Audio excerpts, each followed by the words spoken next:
Welcome to Herbalism Uncensored, the podcast where we dig deep into the world of herbalism and natural healing. I'm Alicia.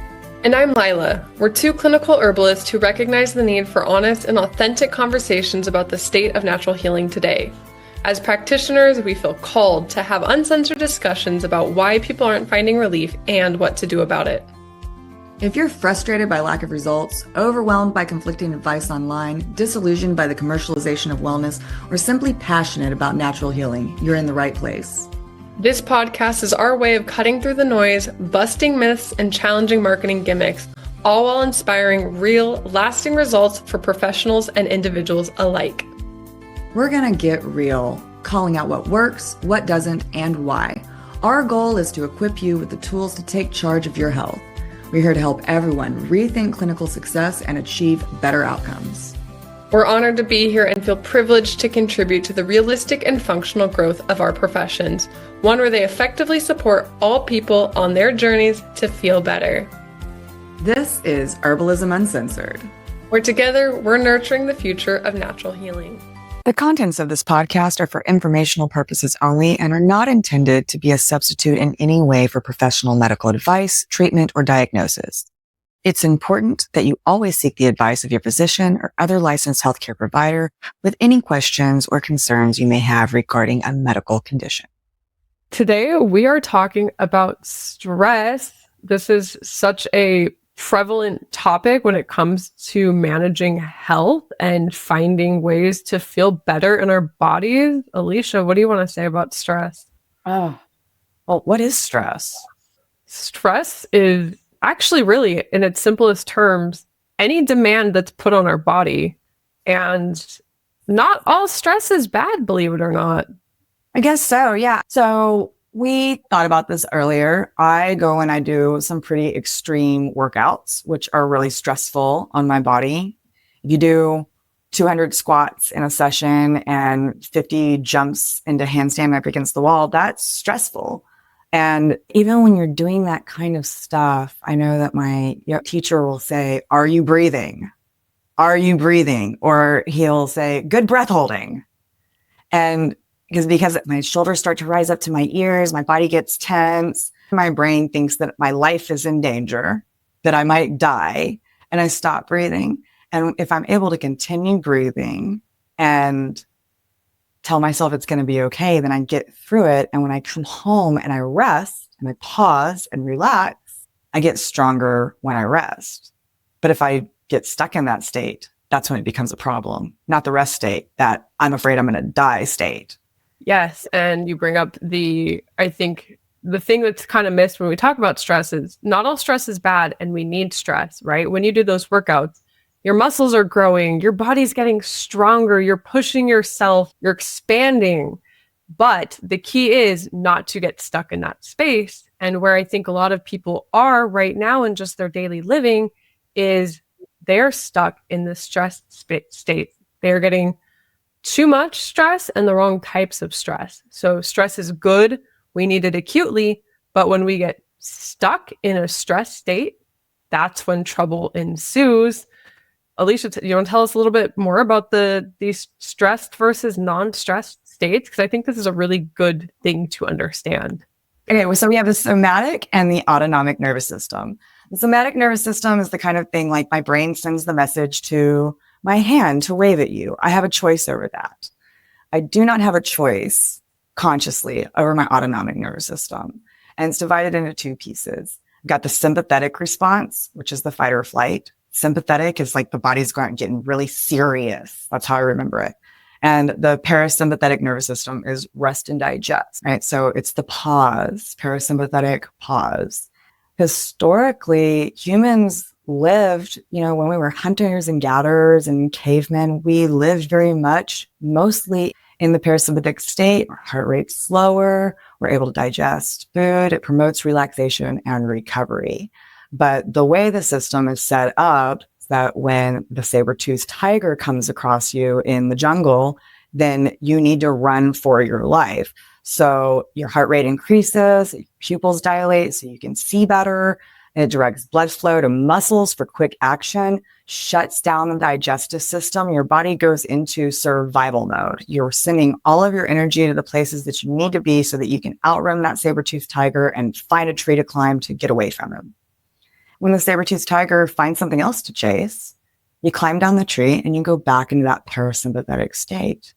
Your digestive system turns back on. Your heart rate normalizes. Your body's able to rest and recover from that stress situation that you're in.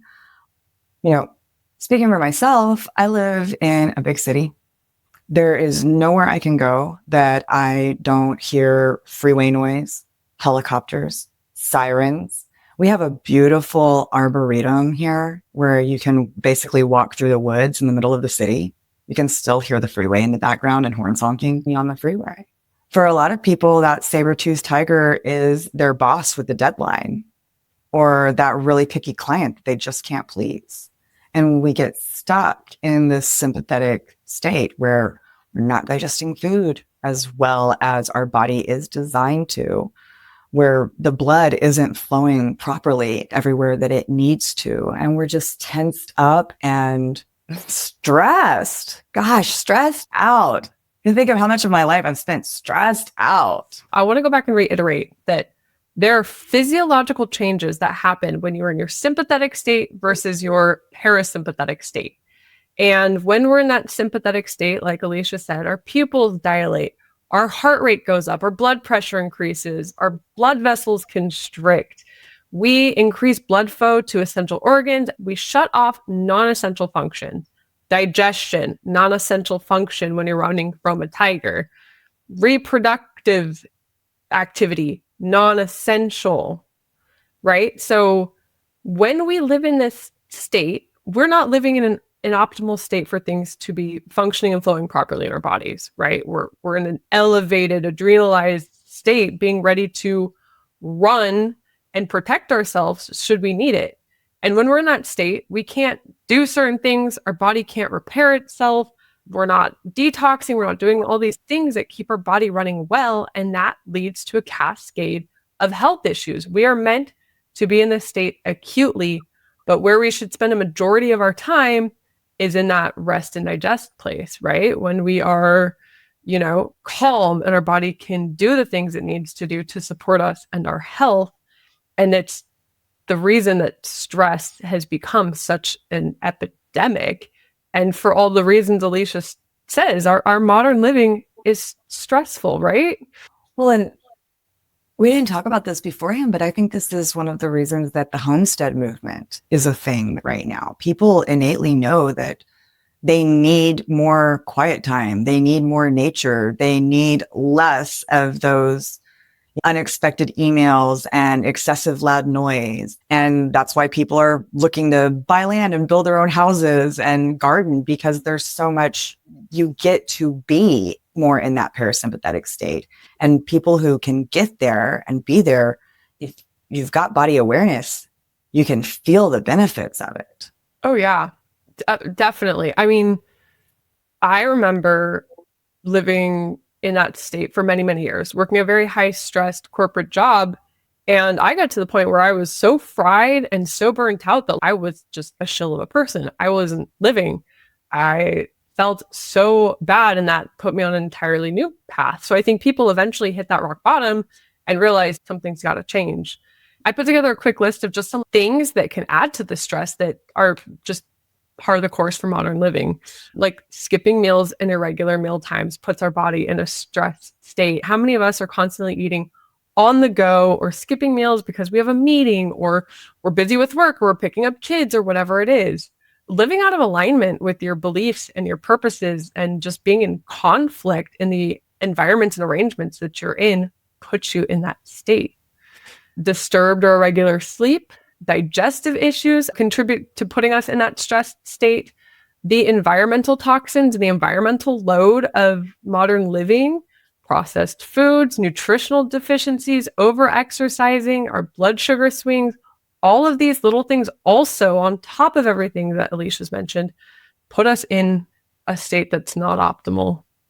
And that's really interesting that the skipping meals, irregular meal times, eating processed foods causes stress. And then when we get into the stress response, and just to define some phrases that we're going to use interchangeably here, the stress response, adrenalized state, the sympathetic nervous system, all of these things, this is not good. This is the stuff that you only should have when your life is in danger, right? You should be in these states.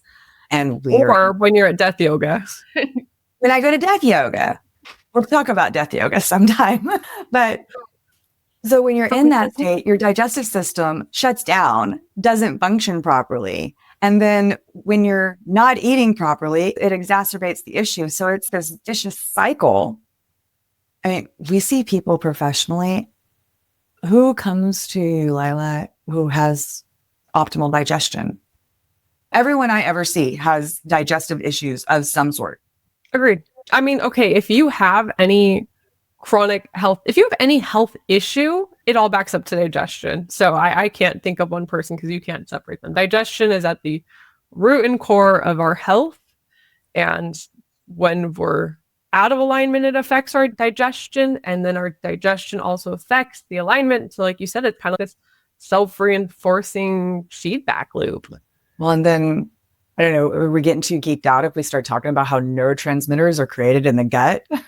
Like, was it 90% of your body's serotonin is created in your gut? Well, I think it's an important thing to touch on how much our gut is actually responsible for. It, our happy chemicals. Most of our DNA resides in our guts. And, that determines a lot of what's going to express itself, what's going to be turned on, what's not, because it directly interacts with the food we eat. Yeah, our digestion's our second brain, right? It's constantly sending up signals to the brain to tell us how to think and feel and act.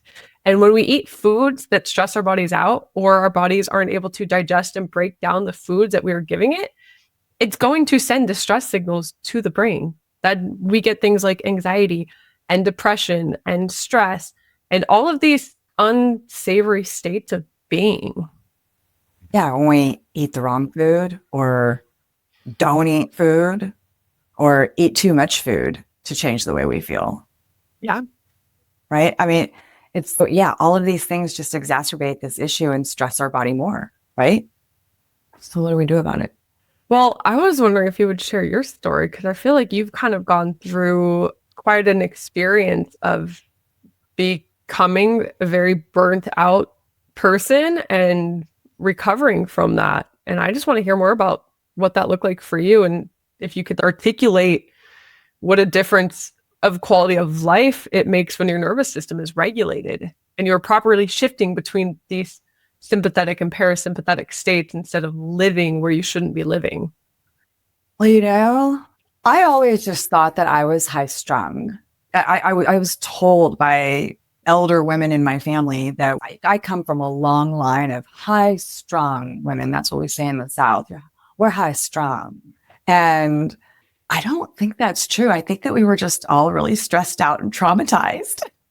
So definitely experienced some burnout back 2016, 2017. And I was just working a lot, making a lot of changes, living in a community where I didn't get much rest, where there was a lot of noise. There was no darkness at night was one of the problems. I like darkness at night. I've learned that that's really important to me. At the time, I was in a garage apartment behind a quadplex in Midtown Houston. So there was a lot of noise. I wasn't able to get much rest. I was in school taking a course that was like drinking water out of a fire hose. And had many years of just not right living, eating the wrong things, eating them at the wrong time, not eating, over pushing myself. And I hit a wall and fell apart in 15 different ways. And the solution came down to, I kind of had to sleep my way out of it. I took a lot of adaptogens, a lot of what we would call in Ayurveda rasayana treatments to build my body up. And in the meantime, took sedatives to help myself sleep, herbal sedatives to help myself sleep and sleep my way out of it. It was just a couple of years ago. Do I tell this story? Okay, I'll tell the story. And on April Fool's Day of 2023, I was robbed at gunpoint. So that was a stressful experience, right? My life really was in danger. And one of the interesting ways about how the brain works is that when you really are in fear for your life, it's the same neural pathway of any other time that you've been afraid for your life. So it brought up every scary thing that I've been through in my entire life, some scary things that happened to me in my younger years.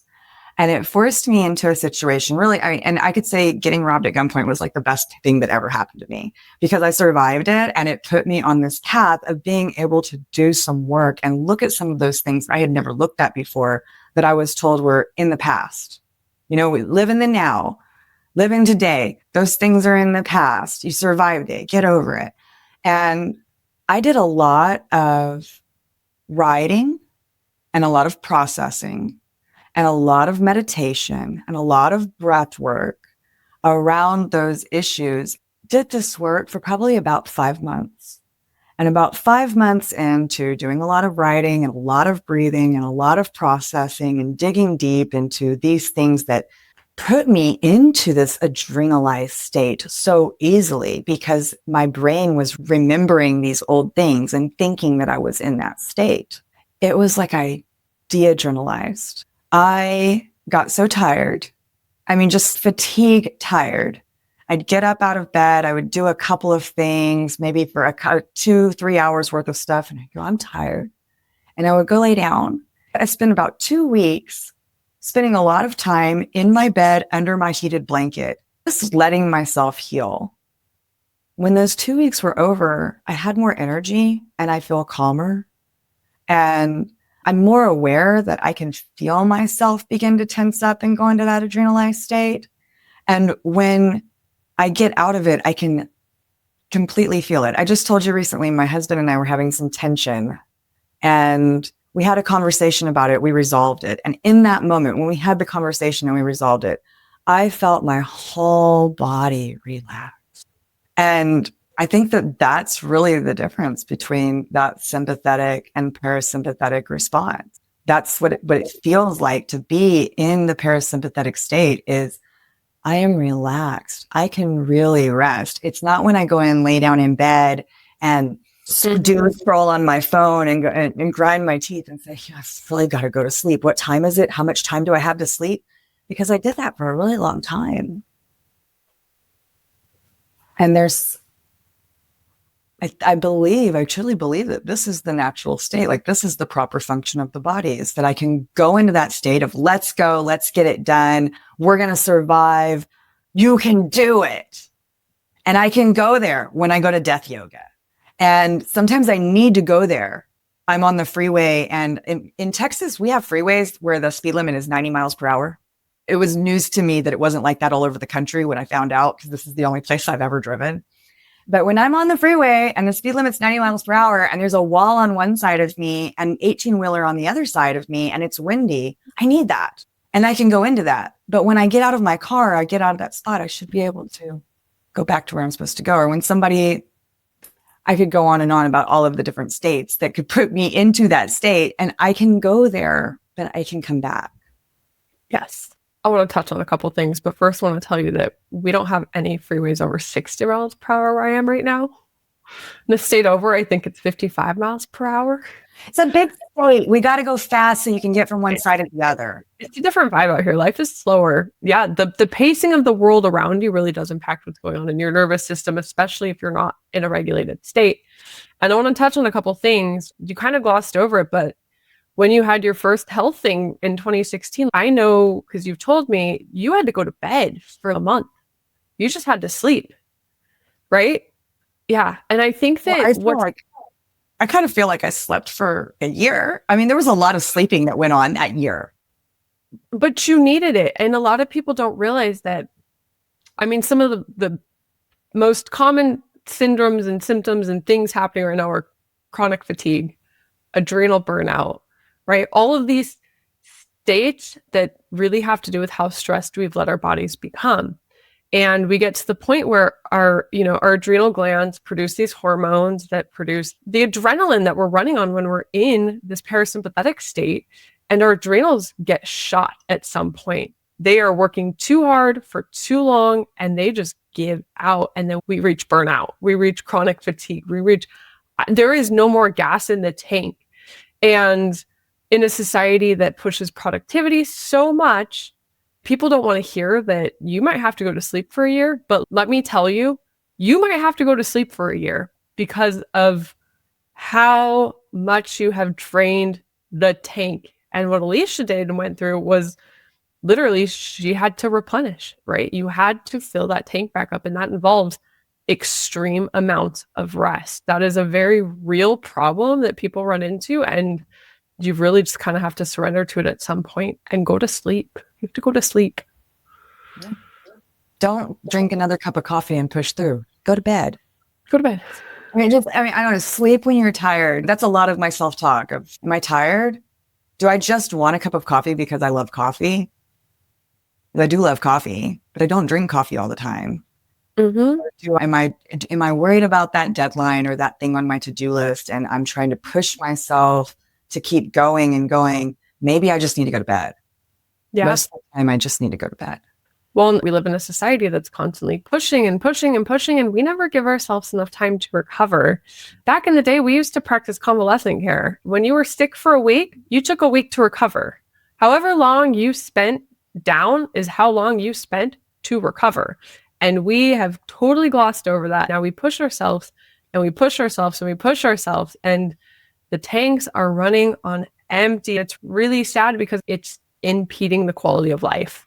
And I think it's actually robbing a lot from people. We don't even realize that it's not normal to live in that burnt out state. I know for myself, I spent many years in that state of burnout, and there's different stages to get to burnout. Burnout's the last stage. I spent many years pushing and pushing and pushing and not recuperating, not filling my tank. It got to the point where it honestly felt like my brain stopped working.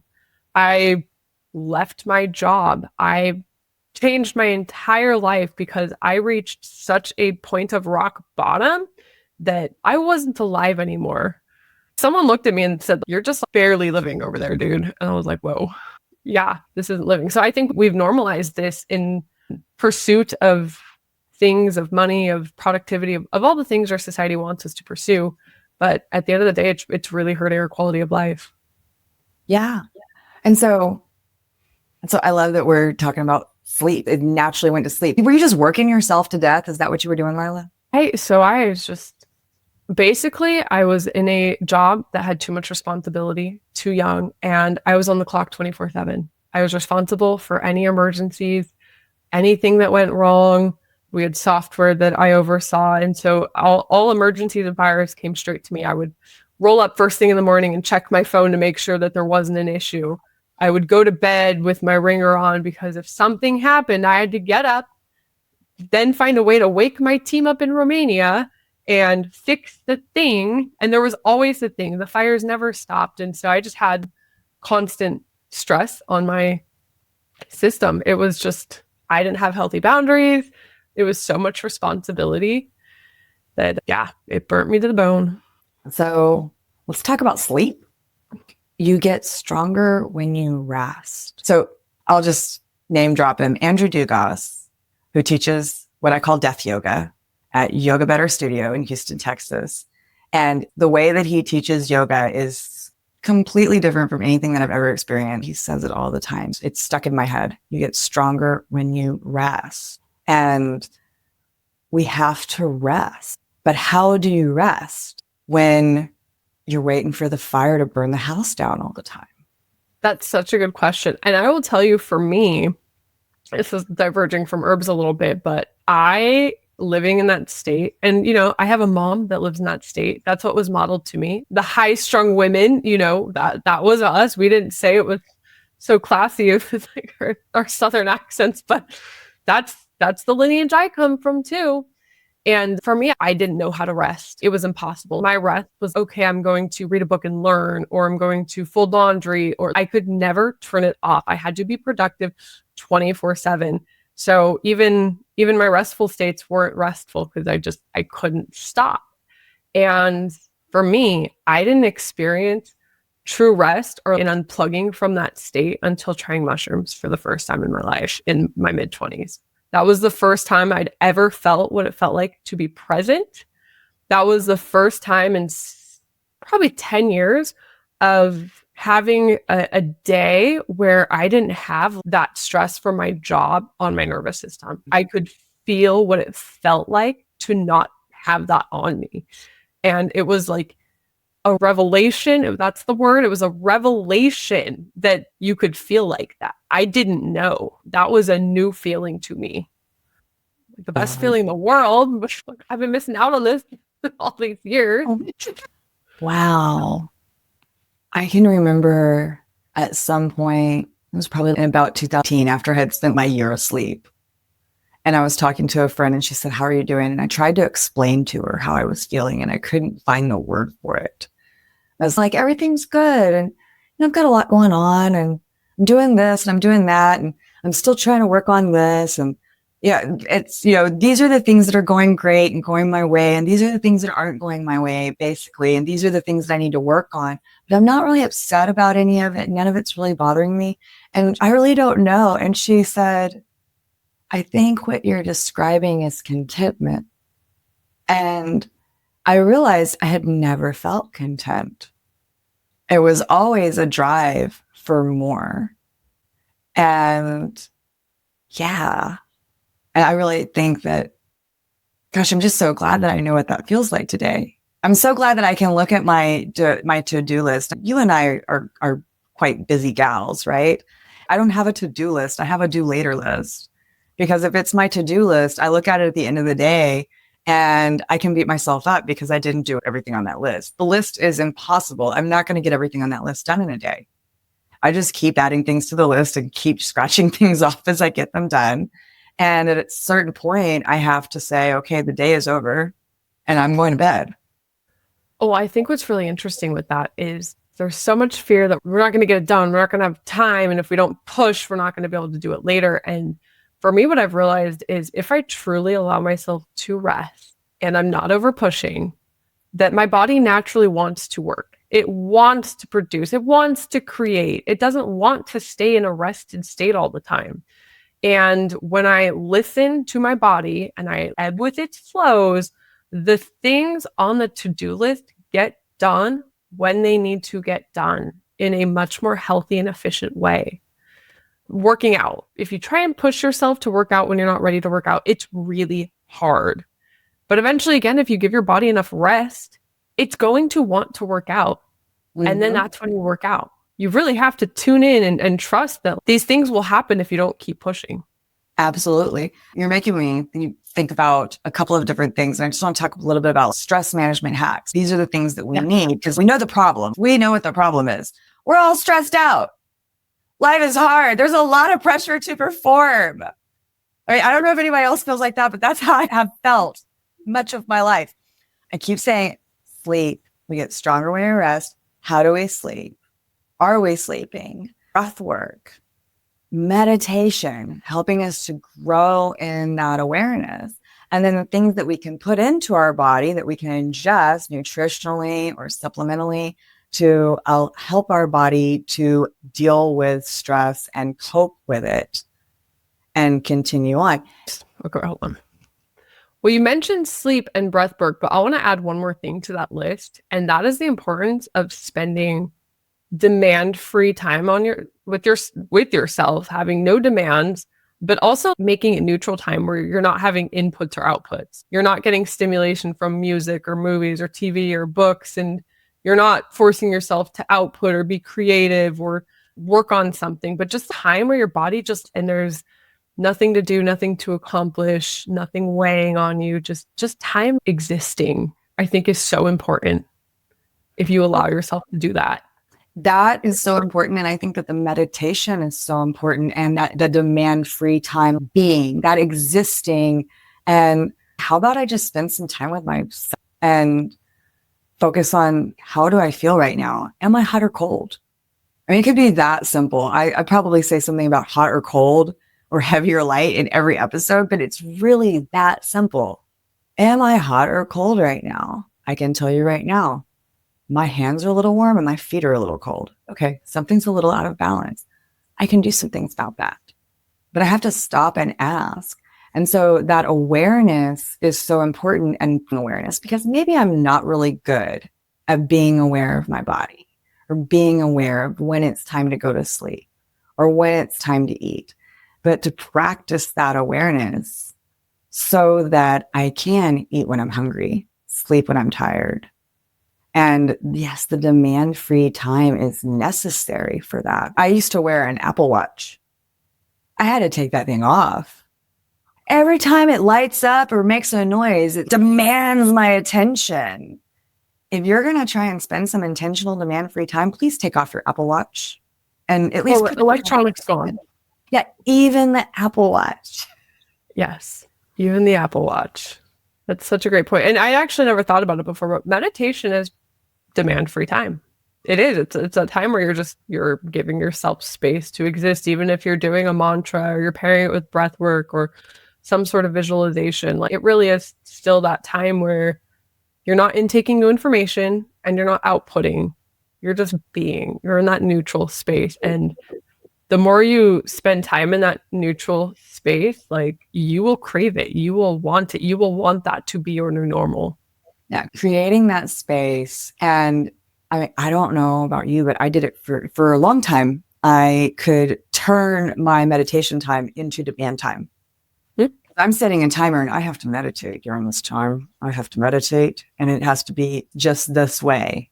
And at a certain point, don't know when or why, it just became that meditation time was, I quit setting a timer for my meditation. I sit and I meditate and I set a stopwatch. And when I'm done meditating, I look at the stopwatch because I'm curious how long I did it. And sometimes it's 5 minutes, sometimes it's 3 minutes, sometimes it's 11 minutes or 22 minutes. It just depends on the day, because I could psych myself out with the timer. Now it's work and it's not tech-free time. I love Thich Nhat Hanh. You ever listen to Thich Nhat Hanh? I read his books. I have a Thich Nhat Hanh quote I read to myself every morning in the mirror. Which one? It's long. I got it out of his How to Love book, and it's a banger. It helps me foster the seeds of joy in myself every day, and I'll send it to you. It's good. I love him and the way that he gives such amazing instruction on how to incorporate these kinds of things into daily life. For example, he talks about, in the Zen Buddhist monasteries, they have a mindfulness bell. And no matter what you're doing in the monastery, when the bell rings, everyone stops, they take a deep breath in, and they say, I'm in the present moment. And then you exhale. This present moment is wonderful. And he says, we don't live at the monastery. So you can do that at every red light when you're driving. The red light in front of you could be the mindfulness bell, or the brake lights of the car in front of you can be the mindfulness bell. And every time somebody hits their brakes in front of you, inhale, I am in the present moment. Exhale, the present moment is wonderful. And just simple things like that. I mean, I can meditate throughout my day. I can practice breathing and awareness. It doesn't have to be a chore or something that I block out in my schedule and I'm going to sit down and do this meditation and get up and walk out of my meditation space and forget all about this skill that I just practiced. This is something that ideally I would bring into my daily life. When I get into my car and I put on my seatbelt, obviously my car is a very big stress trigger for me. I live in a big city. There's a lot of driving. I think Houston kind of has a reputation for what kind of drivers we are. And I take a deep breath and say a little something to myself when I put my seatbelt on. I chant a mantra. And I can take these things into my space. I practice walking meditation at the grocery store. When I walk from my car to the front door of the grocery store, I'm not thinking about, or maybe I am, I'm trying not to. I redirect my thoughts when I start thinking about what I'm there for the store for. I'm thinking about how my feet feel on the ground. I'm feeling breeze on my skin. I'm focusing on my breath while I'm walking. I'm counting how many steps can I get on an inhale. And now I've just turned my walk from my car to the front door of the grocery store into a meditation that I can do without interrupting my day. I incorporate it into my life. Well, I think that's really important to remember. And we could probably talk a lot more about meditation, but like yoga, meditation happens off the mat, right? We don't meditate to become good meditators. We meditate to be able to hold that meditative space throughout life and to maintain our equanimity as we go through the ups and downs and the ebbs and flows of our day. And so I think that's just such a good reminder that meditation isn't sitting in silence for 30 minutes every morning. That's not why we do it.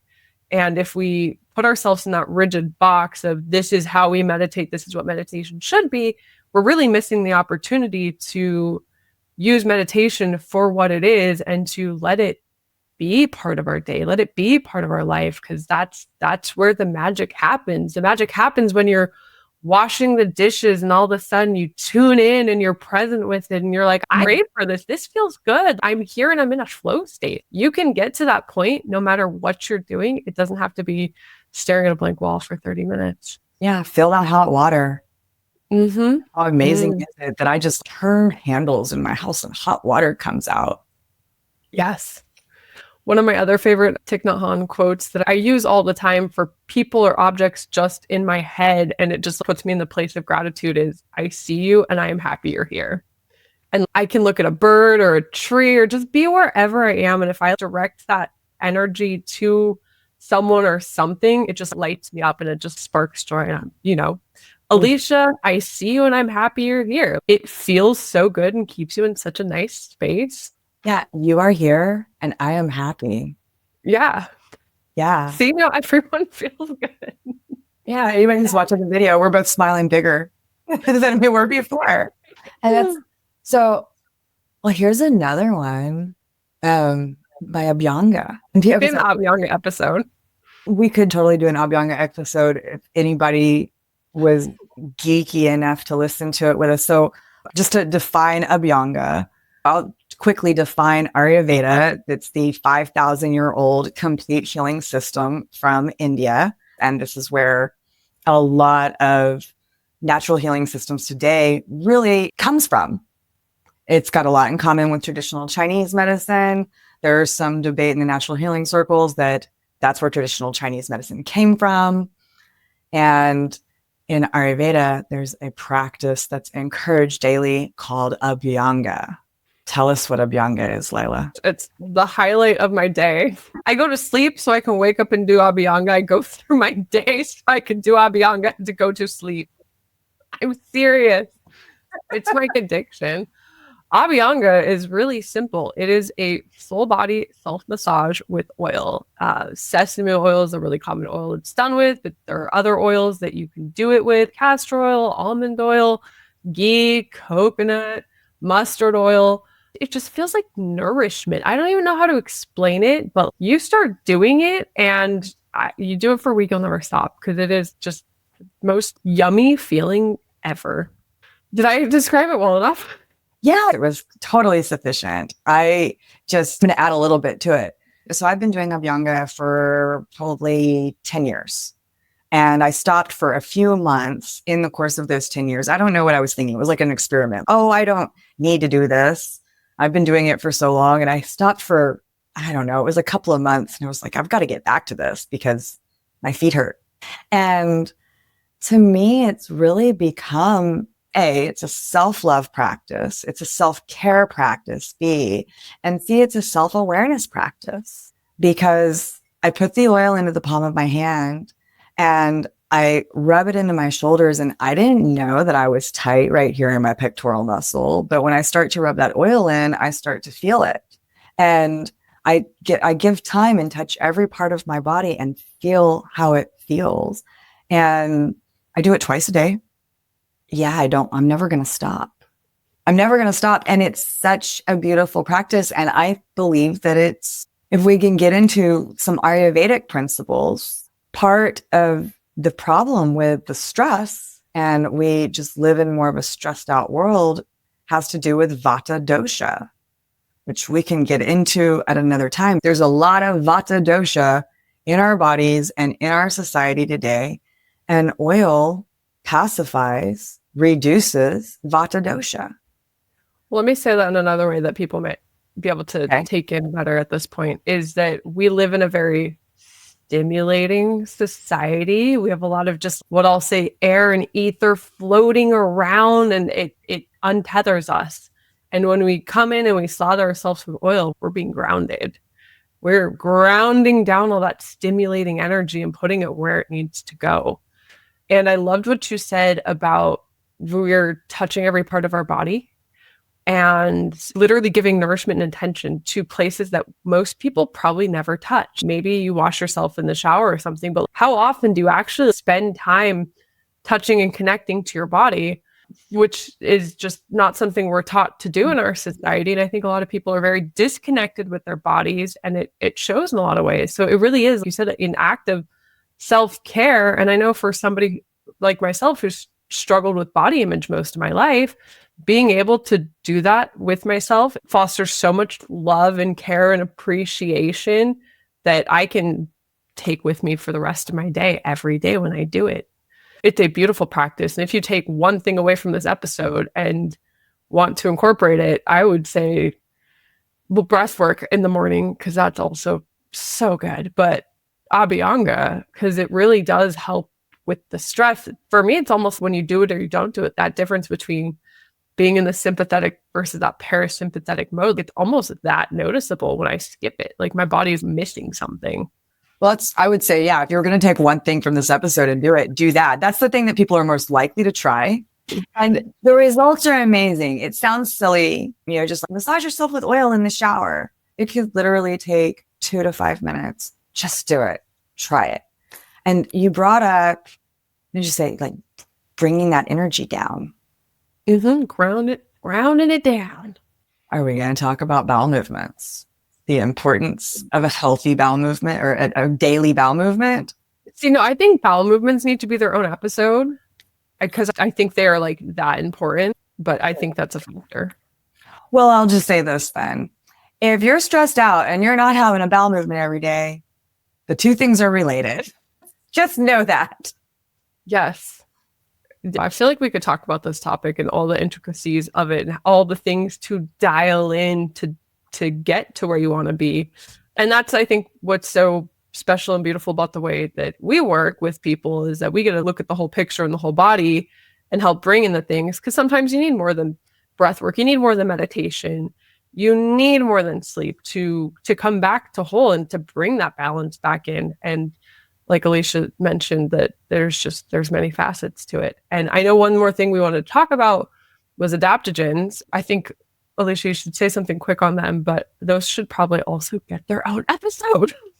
Well, yeah, we can talk about a few adaptogens that help with stress relief, right? And so first, we have to define what an adaptogen is because some people don't know. And I think it's also a term that's thrown around and is kind of misunderstood. So do you want to define adaptogen? I've got... Are herbs or plants that literally help you adapt to life. And there's a few criteria that they have to meet. They have to be low in side effects, non-toxic, just work in a broad spectrum way, do a little bit of something for everything. And they have to have a normalizing effect, meaning they don't work on anything specific.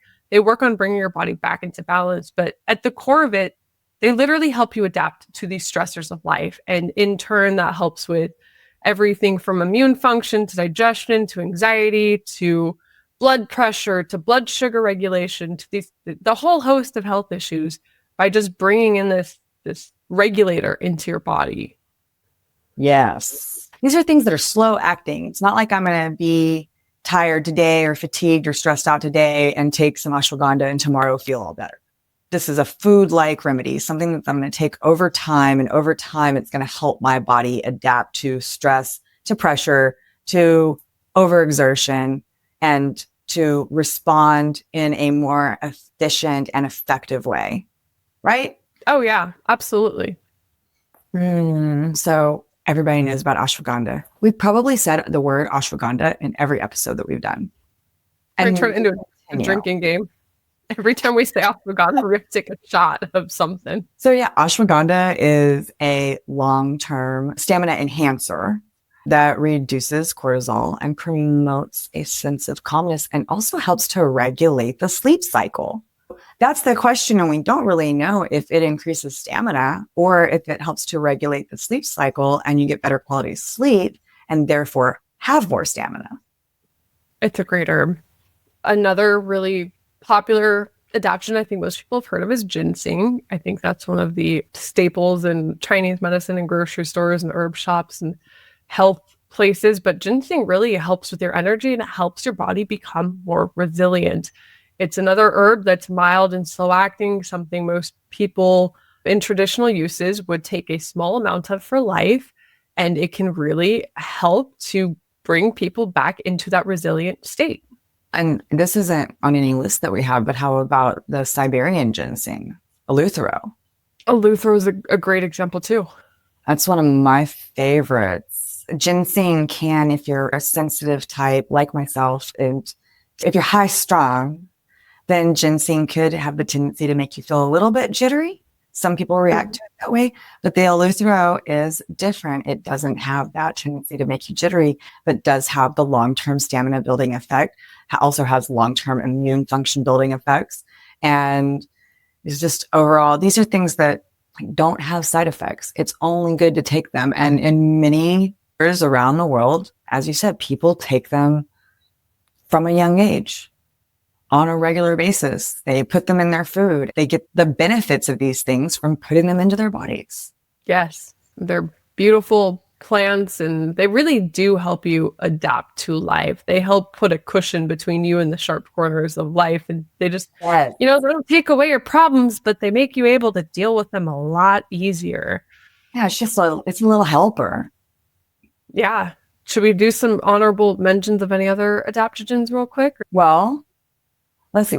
We talked about ginseng and ashwagandha, which are traditionally male tonics, right? Not that they can't be used for women, but then there's shatavari.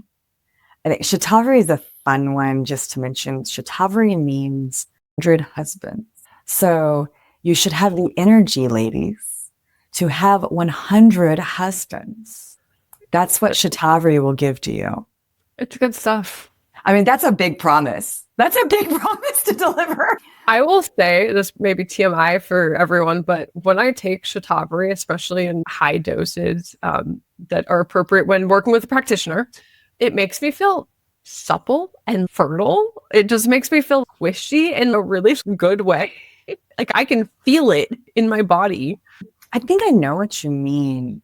I've taken a gram of shatavari a day for maybe a year and a half. Mm-hmm. And that's a tiny dose. And I can tell when I stop taking it. And if I forget to throw that one pill in my morning and nighttime routine, I can feel it. I don't know. It just makes me feel nourished and juicy. Like juicy. Ayurveda says that the secret to staying young is to stay juicy. And so I want to moisturize my insides, moisturize my outsides with my Abhyangha. And shatavari is just a really cool plant. It's a type of asparagus, kind of tastes like asparagus, has a normalizing effect on the female reproductive system. It's just all around a good thing. Yes. The last two I think we should mention are rhodiola, which is, I think, pretty popular. It's gotten some traction and also helps with mental clarity and stamina and energy and immune function and all the things. That's another really beautiful adaptogen. And you want to share our last one? Oh, my favorite. Hoshu. What? Hoshu. Woo. I totally went there. I love Hoshu Woo. It smells like pancakes when we make the tea. My husband will come home. Are you making pancakes? He's like, no, it's that tea you make. I had to stop making it because every time I made it, I had to make pancakes. It smells like pancakes. It tastes like coffee. Whereas coffee pumps your adrenal glands and depletes them, Hoshu Woo supports the adrenal system and helps to replenish it. And there's, I guess, a little bit of controversy about whether or not it's sedating. I have found it to be very helpful with insomnia. I often fall asleep in bed with my cup of Hoshu Woo on my chest. And when I started taking Hoshu Woo, I started sleeping better than I ever had in my life. Mm. And that I mentioned earlier, that point at which I felt like I de-adrenalized and went to sleep for 2 weeks last year. That was around the time I started drinking Hashuo. I just realized that. Interesting. Also, fun little fact that Hashuo means Mr. Wu's black hair. There's a story behind it that there was a man who drank it who lived to be 100 years old and had a full head of black hair. So if you're trying to fight those grays, I haven't gotten one more gray hair since I started doing it. It's notorious for helping with gray hair and early balding. I actually think we need to wrap up this episode right now because I want to go make a hot cup of Hashuo. We'll have an adaptogen episode coming up. And if you're not taking adaptogens, you should be taking adaptogens. Finding the one that's right for you, that's going to give you the best results, can take some tweaking. But I mean, these are resources that are here and available to us. The key to an adaptogen is that an adaptogen is something that helps your body adapt to stress. Whether that stress is mental stress, emotional stress, physical stress, it helps us to cope. It supports the systems of the body that help us to continue on. They're beautiful, beautiful plants, and they help us live bigger, better, stronger, longer lives. So I agree wholeheartedly. Everybody should be taking adaptogen on the daily for life. So stress is a big topic. I feel like we just scratched the surface, but hopefully you have somewhat of an understanding of what stress is, and you can start tuning in to when you feel like you're in a calm state and you feel like you're in a wired state, and maybe try and employ some of the tactics that we talked about when you do catch yourself stuck in that wired, high-strung state. When I first started trying to pay attention to these things, the first question I would ask myself is, where are my shoulders? Because when my shoulders are up here, that is the easiest tell. Just where are my shoulders? How is my breathing? Am I breathing? And then we can get down to more of, do I feel hungry right now? Am I tired? And listening to those cues, because the bottom line is, man, the world's kind of a stressful place. We live in a go, go, go society, but we have the ability, the opportunity, and the privilege to take care of ourselves through that, so that then we can teach this to the next generation and help our neighbors and serve society better. I love it. Alicia, thank you for being here with me. All right, great episode. Thank you so much, Lila. We'll see you guys next time. Oh, and are we going to include a stress assessment down below? All right, guys, there's going to be a link to a stress checklist. If you're having trouble dialing in that awareness, we've got tools to help you. Yes, feel free to send us your scores, and we'll see you next time. Bye. If you're interested in Alicia and Lila's offerings, coaching programs, or other exciting events, please check out our websites, thelivingwellnesslounge.com and holisticallycorrect.com.